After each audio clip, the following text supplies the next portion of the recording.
Yeah, let's talk about how to be better at managing our time.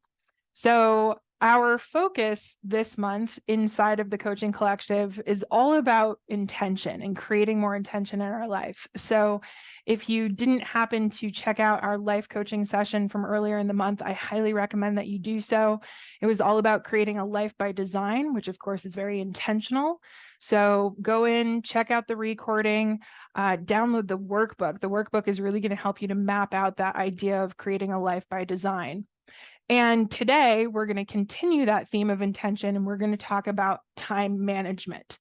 So whether you are a business owner or a leader inside of your organization, or simply a human with a pulse that is looking to be more intentional with your time, that's what we're going to be talking about today. So we all have the same 1,440 minutes in a day. We've got the same 168 hours every single week.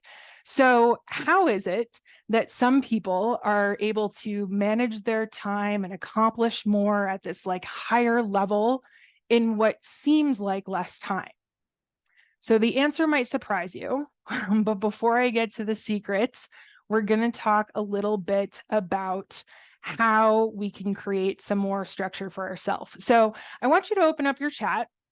You know the drill here. Some of you already have it going. You're pretty chatty in there today, so I love that. I've got a question right off the bat. How do I better manage my time when there are no immediate fires to put out, but warning signs of what is to come? Great question. So how do you create more of your own internal immediate urgency? We're going to talk a little bit about how you can manage your mind and how you can create a structure for yourself. So hopefully that will get answered. But if by the end of the session that doesn't get answered for you, let's bring that one back around. But we're going to be talking about how to stoke some of the dopamine receptors inside of our brain and some of the natural ways that we can create more dopamine for ourselves, which then provides us with motivation. We're also going to be talking about how to manage the mind. And so creating the feelings and the emotions that will create some of that urgency for you might be also helpful. Another question in here, how do I plan work when I have multiple conflicting tasks? Yeah, that idea of prioritization. So creating a structure for yourself and really making the decision ahead of time of what is going to take priority. We're going to talk about some systems that you can use a little bit later on. So that's going to be helpful, I think, for that as well. So here we go. Here's what I want to ask you for today. Who can relate to these statements? All right, I'm going to read these statements out. What I want you to do is tell me the ones that relate to you. And you can simply just go ahead and put in the numbers into the chat. So if anything resonates for you. So here we go. So there aren't enough hours in the day to accomplish everything. Number 2, I spend so much time working, but it feels like I'm not accomplishing anything. Number 3, I'm overwhelmed by all of the open tasks on my to-do list. Number 4, I feel scattered and I don't know where to focus my efforts. Number 5, I'm thinking about work when I'm with my family and my friends. Number 6, I go to bed and wake up thinking about all of the things that are on my plate. Number 7, I've got lots of great ideas, but I'm not executing on them. Number 8, feel drained and lack motivation. Number 9, my health is suffering from my work. Number 10, my relationships are suffering. All right, so let's talk about where this all comes from, okay? So we tend to think that time is our most valuable resource. And undoubtedly, it is incredibly valuable. And it's that natural equalizer amongst all of us because we all have the same amount of time. We just use it different. So what this really comes down to, and what I want to be talking about today, other than just really effective time management, is this idea of energy management, okay? So as we age, what happens is our demands go up, as you can see here on this lovely little graph. And at the same time, our capacity to meet those demands starts to go down. So as you can see, our capacity kind of peaks at the age of 30, and then our demands in our life continue to go up. So this research was done by the Human Performance Institute at Johnson & Johnson. And I had the great fortune of studying at HPI under one of the founders, Dr. Jack Groppel. And Jack and his partner, Dr. Jim Lear, they founded HPI to help elite athletes reach the pinnacle in their sport. But after decades of doing research, what they found was that human performance and capacity are powerfully linked. And I don't think there's a surprise there to anybody that's listening in today. But if you want to perform at a higher level, instead of putting in more time, what you need to do is increase your capacity to manage your energy more effectively, thus then shrinking down the amount of time that's needed in order to perform at elite levels. So this is what we want to start thinking about when it comes to this idea of time management. So what I see in the way that I kind of look at this is that we have three core capacity problems as it relates to time management. We've got poor energy management, which for today's discussion, we're really going to be focusing in on generating a higher quantity of physical energy. We've got poor mind management, which is really a mix of both the quality of our emotions as well as our mental focus. And then we have poor systems management. And that really refers to the tools and the structures that we put into place that can help us create constraint. So creating a higher capacity here in the energy realm, specifically generating more quantity of physical energy, is multifaceted. So we focus on high quality sources of fuel to keep our body nourished regularly throughout the course of the day. We're going to talk about strategic movement, not just for health and wellness, but for focus and concentration specifically. And then we're also going to talk about quality rest and recovery and the amount of and the type of sleep that's needed each night in order to operate at your highest level and keep your brain healthy as you age. And then finally, we'll talk about hydration and the role that that plays on cognition. And as always, keep those questions kind of coming through here. So let's talk about fuel. So fuel is one of those things. I've got a lot of healthy people that are on today's session. Some of you I don't know, but there's a number of you that I do know that are very healthy. When it comes to fueling your body in terms of your time management and what it can do for you, it's really important to be focusing in on steady state of glucose. So there's a lot of different diets that are out there. And actually somebody's just asking, what about the ketogenic diet or intermittent fasting? So the Mediterranean diet is the one that has the most research tied to cognitive performance. So when thinking about generating more energy, if you are struggling in that area and you're feeling a little bit brain foggy, the first thing that you're going to kind of get pushed towards is more of a Mediterranean diet. Now, if you are doing pretty well in the fuel state and you're relatively healthy and your hormones are in balance, you most certainly can do something that's more ketogenic. Mediterranean diet is ultimately a ketogenic diet for the most part. It's heavy on the healthy fats, so olive oils, avocados, olives, fatty wild caught fish. So you are getting a lot of really healthy, good fats, which are super important for the brain and its health. But it doesn't have kind of that standard ketogenic style where you're thinking about, I'm going to have an egg sandwich in the morning without any bread and slap some bacon on top of it and layer some mayo on there, right? It's going to be more rich in leafy greens, eating the complete rainbow, focusing in on quality protein sources, things like that. So the Mediterranean diet really is going to be the best from a cognition standpoint. And what we want to be doing is eating every 3 to 4 hours, right? That's going to help you with that steady state of glucose. And when we become overfueled, what ends up happening, right? Glucose is the primary source of energy for the body and for the brain. So when we overfuel, what ends up happening is we store that excess fuel, excess glucose as fat. And then when we're underfueled during other portions of the day, instead of tapping into that fat reserve, because we're glucose burners primarily, unless you are eating a ketogenic diet and in ketosis, right? What we do instead of tapping into the fat for fuel is we tap into our muscle and convert that to glycogen. So When we are overfueled, we tend to feel super sluggish. And when we are underfueled, that's where we get that scattered sense. Or if anybody is out there, I know sometimes I get hangry. If anybody's ever experienced hanger before, that will also, that really applies here. So we've got a question. Is there something I can eat that helps maintain glucose when I can't eat every 3 to 4 hours, like a lower steady? You want to think about high glycemic versus low glycemic food. So coming up with something that you could eat, anything like fruit is going to burn faster for you. So you want to think of like a really wonderful protein bar, like those MET bars that can have a lower burn for a longer period of time and not spike your glucose super high and then drop it super low. And that will actually allow it to draw out over time. But the best way for you to do that is to come up with snacking, pre-plan your day so that you actually can maintain that glucose level over the course of a period of time. That will keep your brain sharper than not, and trying to go longer periods than that 3 to 4 hours.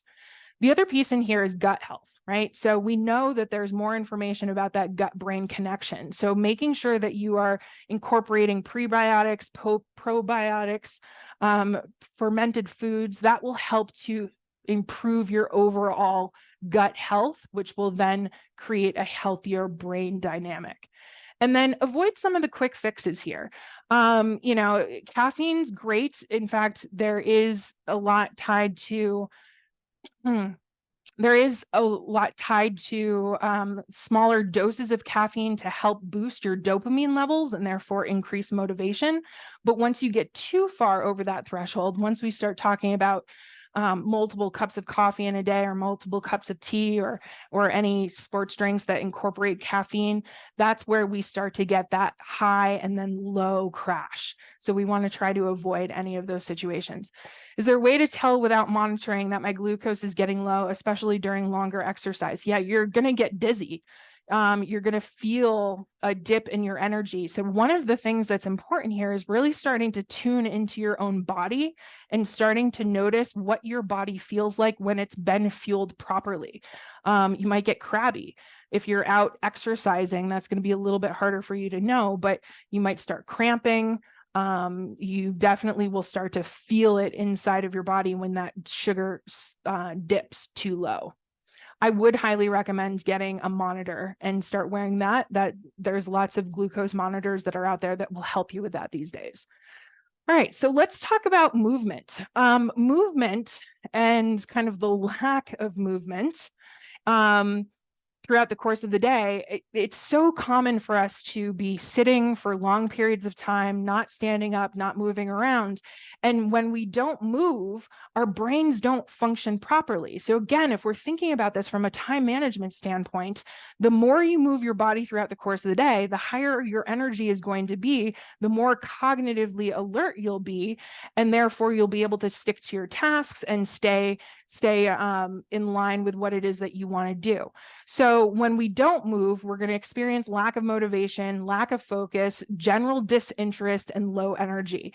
So what we want to be doing here is general movement throughout the course of the day. Get up, move around, take a walk. Throughout the course of the day, do some stairs if you possibly can. Dance it out. Move enough to start creating some lymphatic drainage in your system. When we get the lymph moving, then we are going to increase that motivation, focus, and energy levels. Other things that you can do are things like exercise snacks. So these are short bursts that really don't take a lot of energy or effort in terms of like mentally doing, right? 20-second bursts are good. You can go up to just 2 minutes. It really, anywhere in there is going to give you the benefit. It's going to increase that metabolic health that you have, as well as improve and release endorphins. So that will get you more motivated over the course of time. It really helps to increase the focus. Strategic exercise throughout the course of the week. Of course, stay healthy and get your exercise in.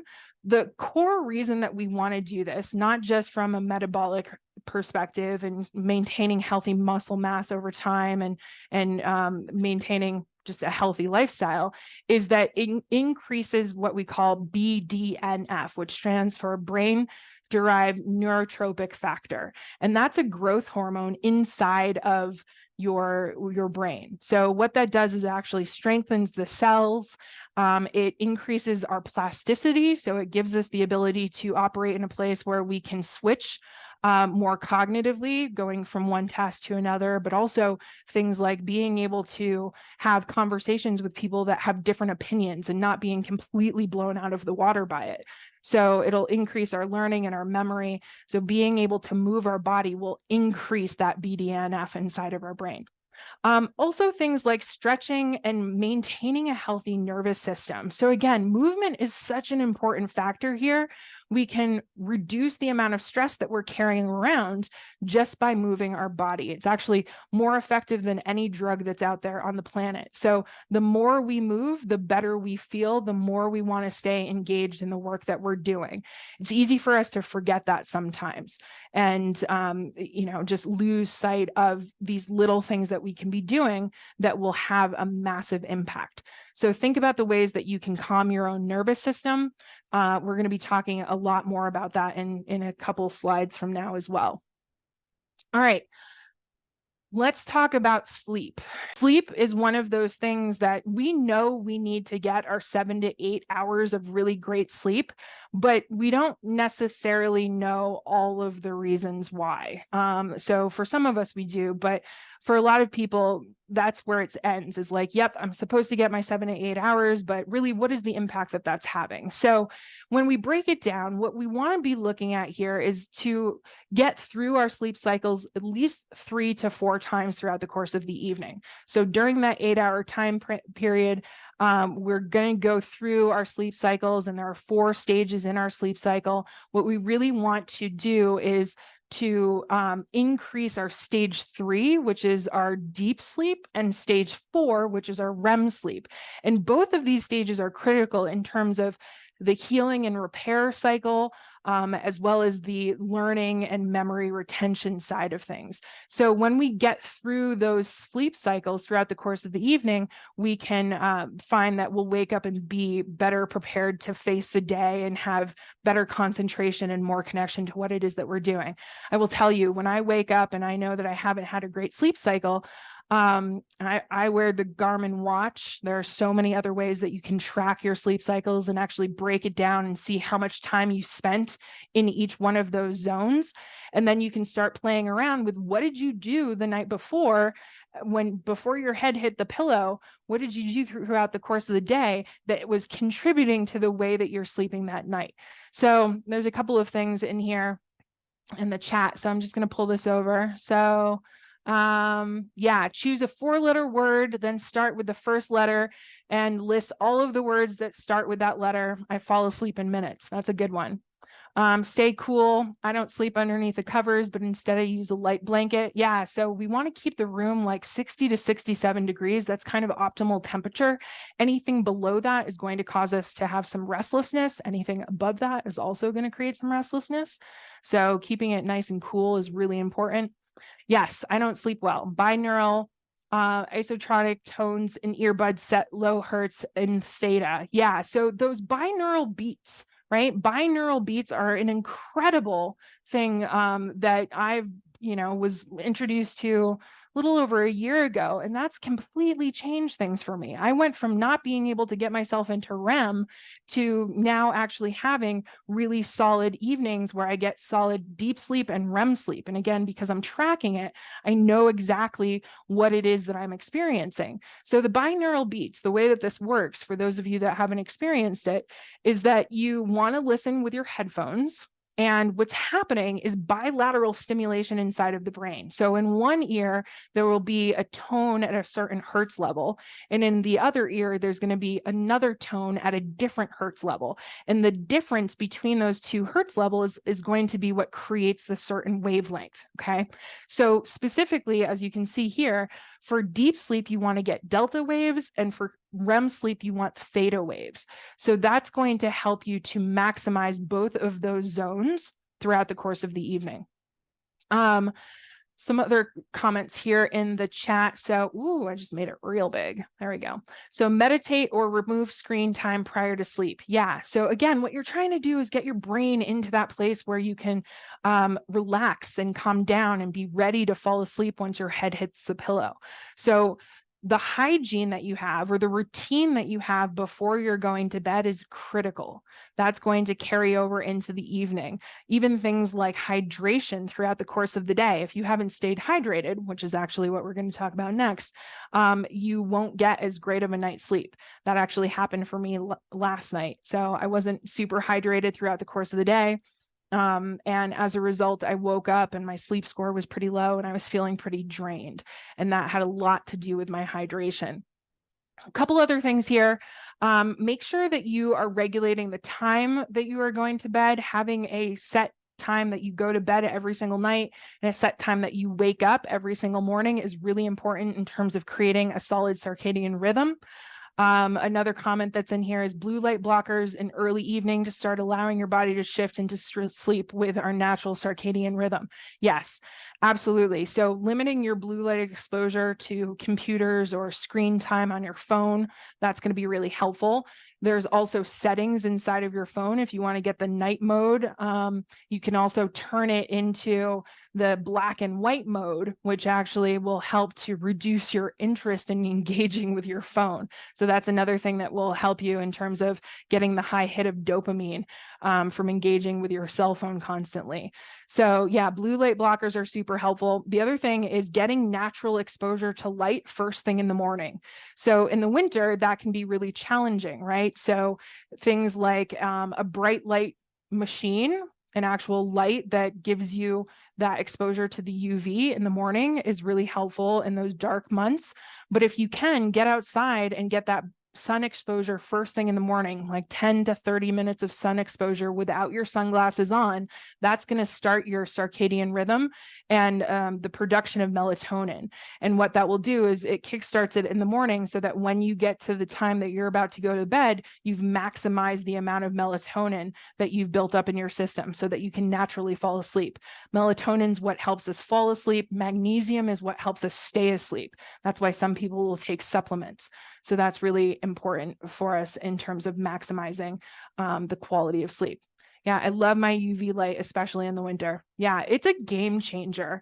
I will say the first time that I started using mine, I was having a really hard time sleeping and it changed everything. That and binaural beats, I think, are two of the most important things that I have added to my sleep routine that have changed my quality of sleep and therefore my level of focus and my ability to manage my time more effectively throughout the course of the day. All right, so let's talk about hydration before we move on to mind management. Hydration is critical. Most of us are chronically dehydrated. It's a fact. We don't get enough water. In some instances, we are consuming enough water, but our body is not absorbing it into our cells. And of course, the brain is primarily water. It's a huge portion of the brain. So we need to make sure our brain stays hydrated in order for it to operate at its highest level. So in order for us to do so, we want to make sure that we're consuming enough. On average, 100 ounces of water, and that's almost 3 liters, is pretty good for most people. If you see individuals that are walking around with those gallon jugs, I will admit that I have been one of them. We live in Denver, so it's pretty dry here. And as a result, I feel chronically dehydrated. At one point in time, I was going and getting an IV on a pretty regular basis in order to keep myself hydrated. But ultimately, when you see those people that are carrying around the gallon jugs, it's because they are not absorbing enough water. And so when we don't absorb the water properly into our cells, then we will feel the dehydration. So what we want to do is be thinking about how can we incorporate other ways to get water into our system. So we want to really eat as much water as we possibly can by paying attention to our fruit intake and our vegetable intake. That's one of the best sources of being able to get our bodies hydrated without actually having to drink the water.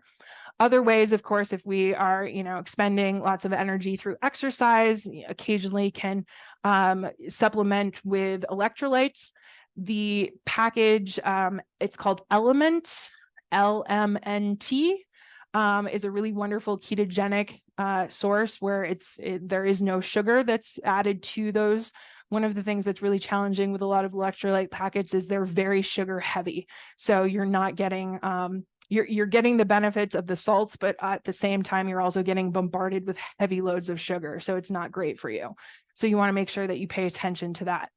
Other things that you can do is you can add things like Irish sea moss to either your smoothies, or you can just take a spoonful of it, however you want to operate. It doesn't really taste like anything, but Irish sea moss will both improve your overall gut health, but also help you to absorb water better into your cells and improve that hydration.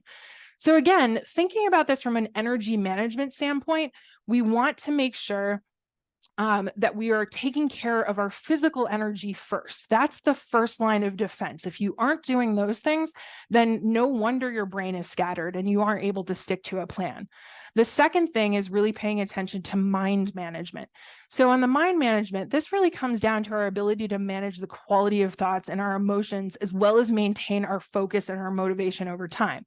So we talked earlier about the demands in our life, right? And how as we age, demands go up and the number of inputs that we're trying to deal with, it feels like they're infinite. Not only are we managing those external sources to distractions, but we're also managing these internal sources as well.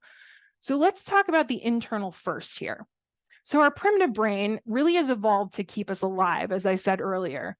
The problem with that is that our environment has advanced, but our brain really hasn't. It's still super primed for survival instead of thriving. And when we experience something initially, what happens is our primitive brain responds first. It decides if that thing that we're experiencing is threatening or not. And if we haven't used our prefrontal cortex to decide ahead of time if we need to stick to our plan, then our primitive brain is going to interpret that mildly discomforting task as being pain. And then it's going to immediately search for something to be more pleasurable to replace that task with. So that cycle continues over and over and over again. And then that builds up those neural pathways inside of your brain, making it harder and harder for you to break that cycle. So if anybody's on that procrastination train, that's what's happening there, right? We might tell ourselves something like we work best under pressure, when the reality is the pain that we're experiencing from getting started or the fear of failure, that's what's actually keeping us from taking action. We only take action at that last moment because the pain of the consequence of not doing the task starts to be greater than our original fear. So for anybody that says like, I work best under pressure, that's really what's happening, is that you're just going through that process of, I'm not wanting to do the thing and I want to avoid the pain from doing the thing. But then once I get to the end of that deadline, the pain and the fear of the consequence of not doing it is going to outweigh the original pain. Okay. If we live in that state of stress for too long and we're constantly kind of on that hamster wheel, what can end up happening is we can experience burnout. And managing our stress is really critical for improving our focus and our overall executive function. So really simply put here, we aren't able to operate at our best when we're stressed. That's just basically the crux of it. So these are some of my favorite techniques in terms of managing our stress and improving our focus. So the first one on here that I love is vagus nerve stimulation. This is where we are stimulating our vagus nerve, which is really responsible for all of our central nervous system and how we are showing up, regulating everything. So if we want to stimulate our vagus nerve intentionally and manually, we can do that through humming. We can do it through singing. We can do it through chanting. We can have an external unit, a TENS machine that delivers like an electrical stimulation, and we can attach it to our earlobe, and that will then stimulate the vagus nerve inside of our body. But you can do it simply by holding your hand on your chest and humming. This is why chanting and in meditation, you'll hear a lot of the om, right? That om sound is reverberating inside of your body, which then manually is stimulating your vagus nerve. And so when we do that, it reduces the amount of stress that we're carrying around in our body, and it switches us over into our parasympathetic nervous system. Other things that we can do in order to improve our focus throughout the course of the day, which we very rarely take advantage of, are things like grounding. So going outside and taking your shoes off and standing in the grass and getting the sun on your face, that's going to improve your focus and attention span. Things like unplugging and removing all of the distractions that we have, turning off your alerts on your phone, putting your phone in a completely different room. So we got something in here. Ice baths also stimulate the vagus nerve. Absolutely. So cold exposure, we're going to talk a little bit about that one next. Like cold exposure stimulates your vagus nerve as well as increases the amount of dopamine inside of your body, and it releases norepinephrine and endorphins. And so all of that is a really helpful process for you to go through if you are trying to reduce your stress and increase your focus. Okay. Embrace boredom. I know that this one's hard, but the more that we can embrace boredom, the more that we can experience the pain of boredom without trying to fill that space, the more we start to learn how to concentrate. Okay. So if we are constantly being pulled away, and this happens, right? When we're going through a process of trying to almost detox from our cell phones, you'll catch yourself where you'll just be sitting there doing nothing. And you've told yourself you're just going to sit there and be bored. And then it's almost like this autonomic reflex that you go and you reach for your phone. And so that's part of the process. It's just like meditation, where you're sitting there and you're sitting still and you're focusing in on your breath. And the idea is to remove all of the thoughts from your brain. Well, naturally, as you go through that process, a thought is going to enter in. And that's fine. It's about recognizing that the thought is there and then letting it go and bringing yourself back to the focus. That's what distraction training is all about. And the more that we practice that over and over and over again, the better we're going to get at being able to concentrate and constrain our focus to the task at hand. That's what, when we come down to this idea of motivation and distraction, we need to flex that muscle more.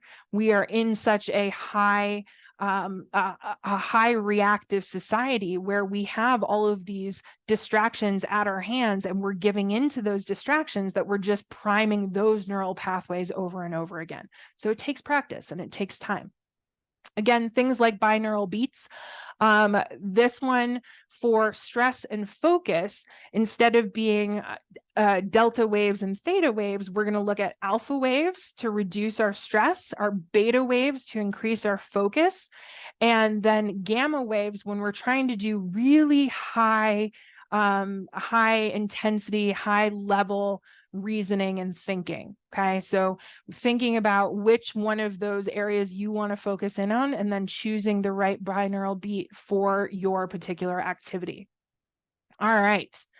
Let's talk about motivation. And this is where those ice baths come in, and the cold exposure too. So again, yes, using it for reducing your stress, but also using it on the side to flip your pain receptors over. If we can experience more intentional pain, and believe me, you get into that ice bath, it is pain at first, but once you're pushing that pain lever down, on the flip side is pleasure and the way that you feel afterwards. So somebody, we talked about motivation before, and how to deal with motivation as really a depleting resource. So we're going to talk about managing our mind and choosing our thoughts in just a moment. But let's dive into this idea of dopamine, right? So as I said, pushing down on that pain lever and then experiencing the side of pleasure. For those of us that experience ADD or have ADD or ADHD, we start out with baseline levels of dopamine that are lower than the average human. And so what we're doing frequently is trying to seek out ways to boost our levels of dopamine. For those that don't experience something like ADD, your levels are a little bit more regular. And so being able to use more of these natural resources or not get caught in this high and low pattern that sometimes we with ADHD do, it's a little bit easier for you. But in today's wired world, we also find high levels of concentrated pleasure in every nook and cranny, right? And so dopamine being like the neurotransmitter that's responsible for pleasure and motivation, if we are doing something like engaging with social media, that will spike our dopamine. Okay, it'll release more dopamine into our brains. So we want to be paying attention to these things. And we have a highly addictive society, so we need to keep it in check. So natural ways for us to be able to get dopamine are things like early morning sunshine. We talked about that when we were talking about the sleep levels and creating that circadian rhythm. But we can increase the amount of dopamine naturally if we are getting that early morning exposure. Cold exposure does it as well. And all you need to do is get 11 minutes of total cold exposure throughout the course of the week. If you are submerging yourself up to your neck, that is the best form of cold exposure. So being in a cold plunge pool, that's the best that you can do. Next best is going to be a cold shower. So if you can stand it, as long as you can stand it, do that in the morning after you're doing your hot shower. End it with a cold shower. It's going to help boost your dopamine levels by 250%. So again, you're getting that natural boost instead of looking for external stimulants that will unnaturally raise your levels too high. Think about a 30-day detox. If there's, whether it's your phone, whether it's getting on social media, maybe you're addicted to caffeine. Again, this highly addictive society that we're in, there's a wonderful book that's out there, Dopamine Nation, Dr. Anna Lemke. It will really help you to identify some of those areas that you could be addicted, that you could just do this 30-day reset and then come back and see where you are from there. The other thing that's really, really helpful here from a motivation and a focus standpoint is NSDR or Yoga Nidra. Okay, so this is the non-sleep deep rest protocol.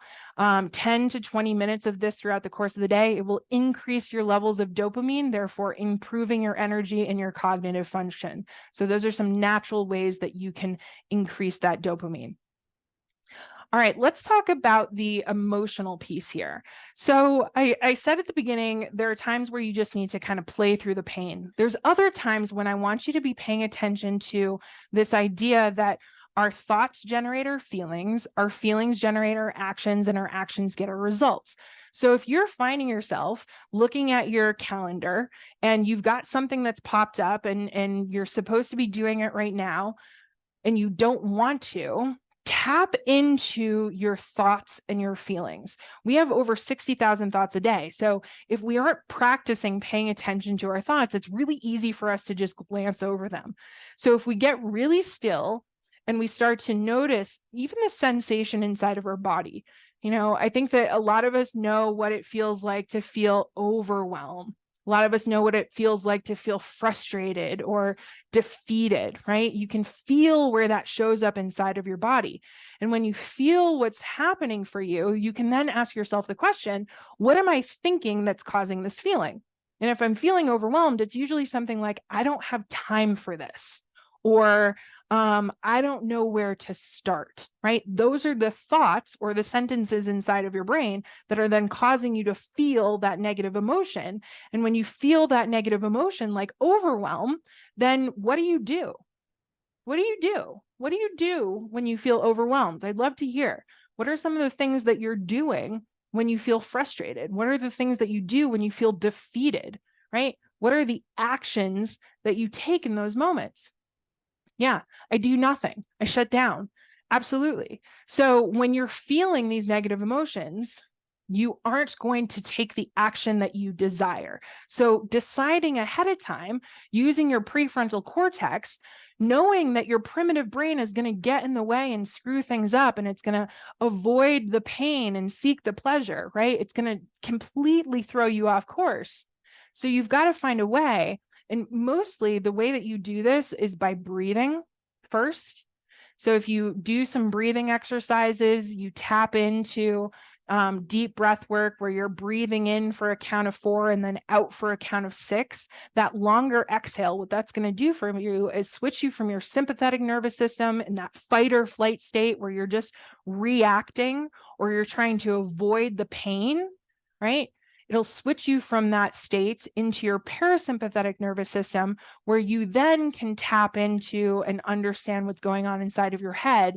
And over time, you'll then switch into your prefrontal cortex, where you can actually make some really solid decisions. So as you go through this process, just start becoming aware of what it is that you're feeling. If you want to generate more positive feelings, something like motivation, right? We talked about how you do that from a dopamine standpoint, but if you want to do it from an emotional standpoint, you start thinking about, what are the thoughts I need to think in order to feel motivated? I might need to think something like, it's more important for me to do this now than wait till later, right? If you can convince yourself and you believe that to be true and you feel it very viscerally, then you can generate the emotion of motivation, which then will allow you to take the action. But you have to get really hip to like what's going on inside of your brain and how you are thinking and how you're talking to yourself, which then will cause you to either take the action or not take the action. Okay. All right, here's the final bit that we're going to talk about today, which is all about having solid systems. So the first 2 areas, the physical energy management, the mind management, if you don't have those 2 things down, it does not matter what systems you have in place. You can't system your way out of those first 2 areas. That's why we talked about them first, right? But having solid systems and then practicing constraint here will allow you to remove some of these distractions and allow those competing priorities that one of you was asking about before. You can actually create a system to get those competing priorities in order so that you know this is the one that I should take action on first. Okay. But even when we're operating at our best, it can almost be impossible to like block out the outside world. So for those of you that ask the questions around like, how do I deal with other people? If you've got some really solid systems and you're creating those boundaries, that will help. But the other thing that's usually problematic here is multitasking. That's really the enemy of extraordinary. And in fact, context switching in that idea of multitasking or switching from one task to the other is incredibly detrimental to your overall productivity. In fact, the average person gets distracted at least 3 to 4 times a day. So emails, phone calls, team members, family members, general impulses. So 3 to 4 can sometimes even be generous for some folks. But when we're done being distracted, that's when this really gets problematic. So it takes us 23 minutes and 15 seconds on average to regain focus. So that's close to 3 hours every single day that we lose to context switching. That's 15 hours a week. Not to mention the impacts that context switching plays on our working memory and energy. So it's detrimental to our cognitive function as a whole. We don't operate as our best self. So not only is it costing us time and money, but it also is impacting the way our brain is functioning. And then finally, it also muddies the priorities. So for the person that was asking all about like, how do I prioritize? If you are somebody who is context switching, we're constantly jumping from task to task, we're training our brain to minimize the importance of concentration and prioritization. So if time is money, I want you to think about, what is that costing you, right? If you weren't motivated before, what about now?